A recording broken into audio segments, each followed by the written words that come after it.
Gloria a Dios. Dios te bendiga. ¿Cómo están, hermanos? Voy a continuar con el video 2, con la parte 2 de Proverbios 28:13. Proverbios 28:13. ¿Ok? Y primero voy a comenzar con una breve introducción. ¿Ok? Porque no podemos entender realmente Proverbios 28:13 sin que nosotros entendamos cómo trabaja la ley, cómo trabaja el pacto de la ley. Si entendemos bien cómo trabaja el pacto de la ley y los profetas, podemos entender bastante claro y mucho mejor la gracia y el evangelio. ¿Ok? Así que es bien importante comprender la justicia de cómo Dios trabajaba su justicia en el Antiguo Testamento. Porque la Biblia habla de dos justicias. Y esas dos justicias son opuestas y contrarias unas a otras. Se oponen unas a otras, se oponen en contrario unas a otras. La justicia de Dios en el Antiguo Testamento es la forma como Dios perdonaba los pecados en el Antiguo Testamento. La manera. Número 2, la justicia por la ley significa cómo era el plan de Dios en el Antiguo Testamento, qué contenía el Antiguo Testamento, qué contenía y qué no contenía. Y la justicia por la fe significa el plan de Dios, cómo Dios trabaja con los pecadores en estos tiempos, cuando llega el tiempo de la iglesia, cuando llega el tiempo de la fe en un Salvador Jesucristo. Y Pablo nos dice en Romanos 9:30 al 32, nos enseña que habla dos justicias. Dos justicias. La justicia por la ley y la justicia por la fe. La justicia por la ley y la justicia por la fe. Entonces la pregunta es, ¿en qué justicia nosotros nos encontramos y nos hallamos hoy en día? Nos encontramos bajo la justicia por la fe en un Salvador Jesucristo. Aquí está. Es aquí donde está el Evangelio y es aquí donde está la salvación correcta. Porque bajo la justicia por la ley no había Evangelio. Bajo la justicia por la ley no había salvación. La salvación estaba en un proceso. El Evangelio estaba en un desarrollo. ¿Ven? Está en un proceso y está en un desarrollo. Pero hoy en día ha llegado el Evangelio de salvación para todo el que cree, para que sea salvo y justificado y perdonado totalmente. ¿Qué sucedería? ¿Qué ocurriría? ¿Qué sucedería si nosotros como iglesia en estos tiempos que ya tenemos la justicia por la fe y ya llegó Cristo, aplicaríamos Proverbios 28:13? ¿Qué ocurre? ¿Qué ocurriría? ¿Qué es lo que sucede? Bien, Proverbios 28:13, si se aplica, tiene que aplicárselo con la mentalidad y la forma como Dios obraba en su justicia bajo la ley. Número 1. En el Antiguo Testamento, el perdón de los pecados no estaba hecho para los hombres totalmente. Era un perdón de pecados por un tiempo, temporalmente, que se conoce como la ley de expiación. En el libro de Génesis, capítulo 3, versículo 21, se esconde una profecía, que es la profecía de que Dios enviará a un Hijo, Jesucristo, el Cordero que quita el pecado para salvar a todos los hombres. Porque los hombres quedaron en condenación y en maldición en el Antiguo Testamento. ¿Ok? En el Antiguo Testamento, la justicia y la misericordia de Dios, Dios perdonaba los pecados, pero el hombre se quedaba en un estado de condenación. No había forma que el hombre tuviera perdón de sus pecados totalmente y salvación menos. Porque en el Antiguo Testamento, de acuerdo al Torá, a la ley del Torá, de la ley de Moisés, de Deuteronomio 28, del 1 en adelante, las bendiciones eran físicas, no espirituales. Pero si lo vemos dentro del punto de vista espiritual, si lo vamos a ver dentro del punto de vista espiritual, observamos que el Torá de la ley, en el libro de Éxodo, capítulo 12, aparece otra profecía, diciendo que Dios le habló a los primogénitos de la casa de Israel y le dijo que cada uno tome un cordero, sacrifícalo, y que tome ese cordero la sangre de los animales, póngalo en las puertas de las entradas de su casa, significando que cuando venga Dios, los enemigos no van a poder hacerle daño. Pero esa profecía indica un tiempo futuro, que significa que cuando venga el Evangelio de Cristo, pues todos los que creen en Cristo, los que hayan creído en Cristo, serán librados del poder del pecado y de la muerte. No solamente aplica a un enemigo físicamente, como los cananitas, amorreos, filisteos, etc., sino que aplica al poder del pecado, que seremos librados del poder del pecado todo aquel que cree. ¿Entiendes? Vuelvo y te repito, si aplicamos este versículo 13 a la iglesia, tenemos que aplicarlo con el mismo enfoque, con la misma visión que el proverbista está mirando las cosas, porque el proverbista no está alineado aquí. Entonces, ¿hay perdón en el Antiguo Testamento? Sí, hay perdón, pero es un perdón sin sangre. Y si no hay sangre derramada, como Jesús dijo, dio una promesa a los discípulos: esta es mi sangre que por mucho voy a derramar para la remisión de sus pecados. Esta es mi sangre, que es la sangre de Cristo, la que va a perdonar los pecados y salvar al hombre. ¿Hay perdón de pecados? Sí, pero perdón sin sangre y perdón bajo las obras de la ley, pero sin sangre de Cristo, sin que haya un salvador, no es salvación. Eso no es salvación como tal. ¿Okay? Se puede aplicar este versículo a las iglesias, pero hay que entender claramente que el perdón de los pecados en el Antiguo Testamento no era un perdón y una misericordia de salvación salvífica, como Cristo lo realiza en la cruz. La salvación salvífica de un Salvador está colocada a lo último. Ellos tienen que creer, sujetarse a la ley y esperar que venga la promesa de un Salvador. Hasta que venga. Esa es la mentalidad del proverbista. Ok, vamos a hablar un poquito ahora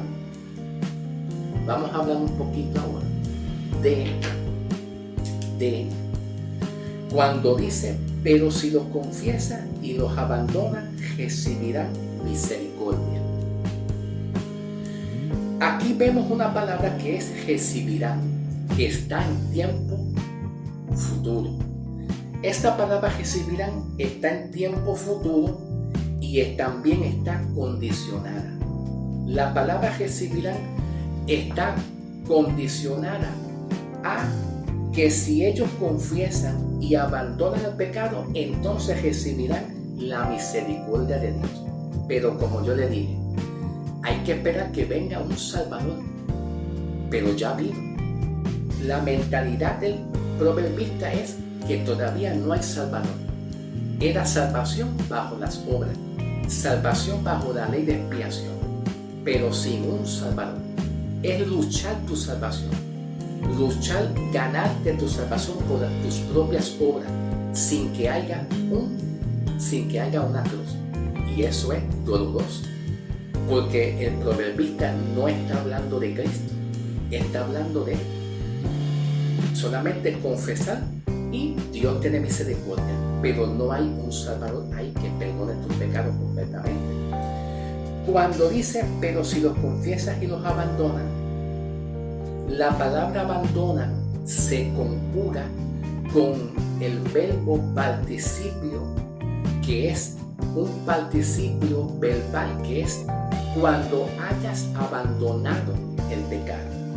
Esa es la forma correcta de expresarlo aquí, de la palabra si confiesas y los abandonas. La palabra abandona significa cuando hayas abandonado el pecado.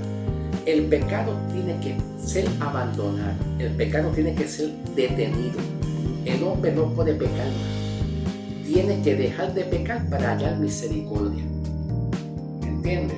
Entonces, cuando hablamos aquí de confesar, vamos a hablar un poquito de confesar. A la vez que nosotros confesamos nuestros pecados en Cristo, a la vez que ya Cristo murió y resucitó, en adelante, el cristiano no tiene más que confesar más pecado, ni tampoco tiene más que arrepentirse tampoco. ¿Cuál es el motivo? Te lo voy a decir, pero escucha bien. Escucha bien lo que te voy a decir con mucha atención, ¿ok? No te me distraigas, ¿ok? Cuando ya el hombre creyó, la confesión se realiza una sola vez. Una sola vez, ¿ok? Una sola vez. La confesión de pecado está activa en el libro de Mateo 3, que ahí está en el escenario Jesús, los judíos fariseos y Juan el Bautista.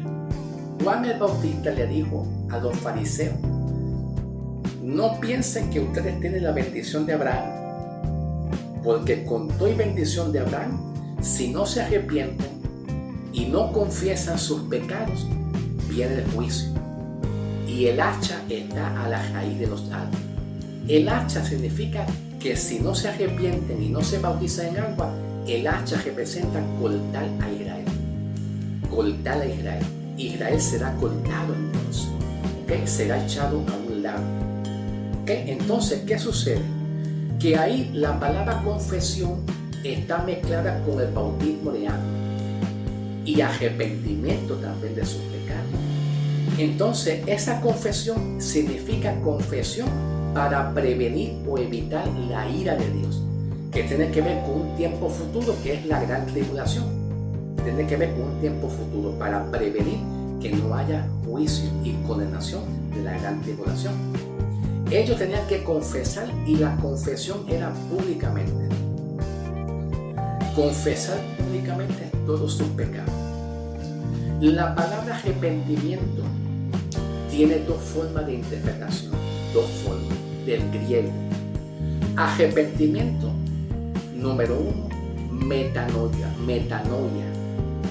Y arrepentimiento también, metanoeo. Ambas son arrepentimientos como quieran.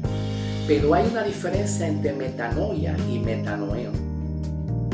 Metanoia es un tipo de arrepentimiento cuando el hombre es un pecador y está sin Cristo, y está sin salvación, y está bajo el poder del pecado y de la muerte, está bajo el dominio del poder del pecado y la muerte.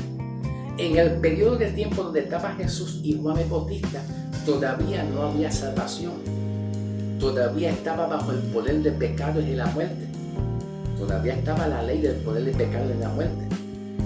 Entonces el arrepentimiento tiene que ver cuando se le aplica a los hombres que son pecadores, y aplica al verbo ser o es o ser.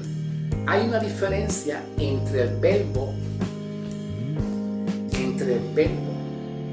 ser y el verbo estar. Hay una diferencia entre el verbo ser y el verbo estar. El verbo ser se aplica a personas que es una persona pecador. Este verbo ser se conjuga con la palabra es un pecador. Es un pecador. Así se aplica con el verbo ser. Se conjuga, ser se conjuga, es un pecador. ¿Ok? También se puede conjugar somos pecadores. Somos pecadores. Es un pecador. Fulano de tal es un pecador. ¿Verdad? O podemos conjugarlo. Somos pecadores. Ahí se conjuga el verbo ser. Entonces, este verbo ser, en la cual se conjuga de esta forma, de esta manera, ¿dónde está el Majimal que color verde? Se me desapaqueta. Esta palabra es se conjuga cuando se habla de una persona, de características, cualidades o posiblemente de un modo de vivir, un estilo de vida de una persona que es un pecador totalmente. Se levanta pecando y se acuesta pecando. Se habla de un pecador que está sin Cristo, que es un estilo de vida que lleva así permanentemente. Pero entonces, este verbo es, de la palabra es un pecador, se conjuga de esa forma, donde la palabra arrepentimiento, metanoia y la confesión se aplica para estas personas. Tanto el arrepentimiento, metanoia, como la palabra, la confesión de pecado en bautismo de agua. Ok, perfecto. Ahora escuchen bien. Presten atención. Cuando llega el tiempo de la cruz de Cristo, el Evangelio de Cristo, la palabra confesión